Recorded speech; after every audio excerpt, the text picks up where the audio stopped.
Hi friends, నమస్తే అండి. నేను మీ Jyotsna. Welcome to my channel house wife kitchen creatives. Easy recipes అండి. అసలు ఈ రెసిపీ ఉంటుందండి, అంత అద్భుతంగా ఉంటుంది. అస్సలు మిస్ కాకండి. చూస్తున్న ప్రతి ఒక్కరు తప్పకుండా ట్రై చేయండి. వెజిటేరియన్ ఇష్టం లేని వాళ్ళు ఉంటారు కదండి, నాన్ వెజే కావాలి, నేను వెజిటేరియన్ ముట్టను అనే వాళ్ళకి ఈ కర్రీ చేసి పెట్టండి. వెజిటేరియన్ ఎలా తిన్నారో చూద్దాం. అంత అద్భుతంగా ఉంటుందండి. చపాతీ, రైస్, బగారా రైస్, తర్వాత పూరి, నాన్, ఇలా ఏదని అనుకోవద్దు. ప్రతి దాంట్లోకి అద్భుతమే. ఇక అంత కమ్మగా ఉంటుంది. ఇది పాతకాలపు వంట. చాలా సింపుల్గా, ఈజీగా టిప్స్తో ఈరోజు నేను మీకు ఈ రెసిపీ షేర్ చేయబోతున్నా. చూస్తున్న ప్రతి ఒక్కరు తప్పకుండా లైక్ చేయండి, కామెంట్ చేయడం అయితే మర్చిపోవద్దండి. ఈ రెసిపీ ఎలా అనిపించింది ఏంటి అనేది తప్పకుండా కామెంట్ చేయండి. నేనైతే 2 బీరకాయలు తీసుకున్నాను. దాదాపుగా ఇది ఒక 400 గ్రామ్స్ ఉన్నాయండి. చాలా లేతగా ఫ్రెష్గా ఉన్నాయి.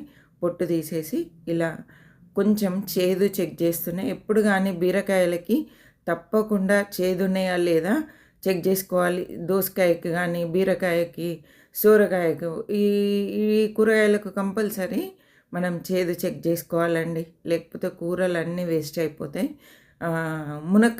మునక్కాడలు కూడా అప్పుడప్పుడు చేదు వస్తున్నాయండి. మునక్కాడ కూడా ఒక్కసారి టేస్ట్ చేసుకొని కర్రీస్లో వేసుకోండి. ఓకే అండి. ఇలా మధ్యలోకి కట్ చేసి చిన్న ముక్కలుగా కట్ చేసుకోవాలి. కొంచెం అంటే మరీ చిన్నగా కాదండి, ఇలా మధ్యలోకి కట్ చేసి ముక్కలుగా కట్ చేసుకోవాలి. అన్నీ కట్ చేసి పెట్టాను. బీరకాయలు చూసారా ఎంత ఫ్రెష్గా ఉన్నాయో. కడాయి తీసుకున్నా అండి. కడాయి తీసుకొని ఇందులో ఆయిల్ ఎక్కువ పట్టదు, చూసి జాగ్రత్తగా వేసుకోవాలి. కడాయి వేడైన తర్వాత 2 టేబుల్ స్పూన్ల ఆయిల్ వేసాను. సరిపోతుందండి ఈ మాత్రం ఆయిల్. ఆయిల్ వేడైన తర్వాత కొంచెము శనగపప్పు, ఆవాలు, జీలకర్ర వేసేసుకొని ఈ పోపు దినుసులన్నీ వేగే వరకు మీడియం ఫ్లేమ్లో వేపుకోవాలండి. ఇవి వేగిన తర్వాత ఉల్లిపాయలు పొడుగ్గా తరిగి వేసుకోవాలి. ఒక పచ్చిమిర్చి వేసాను, కొంచెం కరివేపాకు వేసానండి. ఇవన్నీ లైట్గా మగ్గితే సరిపోతుంది, మరీ ఎక్కువసేపు వేంపాల్సిన అవసరం లేదు. ఇలా ట్రాన్స్పరెంట్ కలర్లోకి వచ్చిన తర్వాత ఇప్పుడు మనం ఇందులో ఒక 1/2 టీ స్పూన్ అల్లం వెల్లుల్లి పేస్ట్ వేసుకోవాలి. అల్లం వెల్లుల్లి పేస్ట్ మంచిగా వేగే వరకు వేపుకోవాలండి. కమ్మటి వాసన వచ్చేంత వరకు వేపుకోవాలి. ఉల్లిపాయలు చూసారా లైట్గా మగ్గాయి అంతే. ఇలా అంతా చక్కగా వేగిన తర్వాత 1/2 టీ స్పూన్ పసుపు, రుచికి సరిపడా కారం ఇప్పుడు వేసుకోవాలి. 1 టీ స్పూన్ వేస్తున్నానండి. మీరు ఒకవేళ స్పైసీగా తినేది ఉంటే కాస్త ఎక్కువ వేసుకోండి. ఈ పసుపును కారం అయితే తాలింపులో వేపుకోవాలి. ఇలా కొంచెం పైన నురగగా తాలింపు వస్తుంది, అలా అయ్యేంత వరకు వేపాలండి. కారం మాడిపోకుండా చూడాలి. కారం మాడితే చేదెక్కుతుంది కూర, కాబట్టి కారం మాడిపోకుండా చూడాలి. ఒక్కటే టమాటా వేయండి. టమాటా పులుపు డామినేట్ చేయొద్దండి. లైట్గా ఫ్లేవర్ తగిలితే సరిపోతుందండి. ఇలా లైట్గా వేగిన తర్వాత మనం తరిగి పెట్టుకున్నటువంటి బీరకాయ ముక్కలు కూడా వేసేయాలి. వేసేసి అంతా ఒకసారి కలిపేసుకోవాలండి. కొంచెం ఇప్పుడు ఫ్లేమ్ హైలో పెట్టుకోవాలి. బీరకాయ ముక్కలు వేడయ్యేంత వరకు మాత్రమే. మరీ హైలో పెట్టి వండితే కర్రీ మాడిపోతుంది. ఇప్పుడు పూర్తిగా సిమ్లో పెట్టేసి బీరకాయలు కొంచెం లైట్గా 50% మగ్గే వరకు సిమ్లోనే కలుపుతూ మగ్గించుకోవాలి. ఎందుకంటే ఇలా అడుగంటిపోతుంది, ఊరికే కలుపుతూనే ఉండాలి. లైట్గా అడుగంటిందండి పర్లేదు, ఆ ఫ్లేవర్ భలే ఉంటుంది. మరీ మాడిపోతే చేదెక్కుతుంది. ఇలా లైట్గా అంటితే బాగుంటుంది. రుచికి సరిపడా ఉప్పు, ఒక 3 టేబుల్ స్పూన్ల ఎండు కొబ్బరి పొడి అండి. నార్మల్ ఎండు కొబ్బరి మిక్సీ పట్టాను, ఆ పొడి వేసేసుకొని ముక్కలు మునిగే వరకు నీళ్ళు వేయాలి. నీళ్ళు వేసేసి అంతా మంచిగా కలిపేసి చక్కగా కలిసిన తర్వాత ఒక్కసారి ఉప్పులు కారాలు చెక్ చేసుకోవాలండి. అవసరమైతే ఇప్పుడే ఉప్పు కానీ కారం కానీ యాడ్ చేసుకోండి. కొంచెము పచ్చి ధనియాల పొడి వేసాను, 1/2 టీ స్పూన్.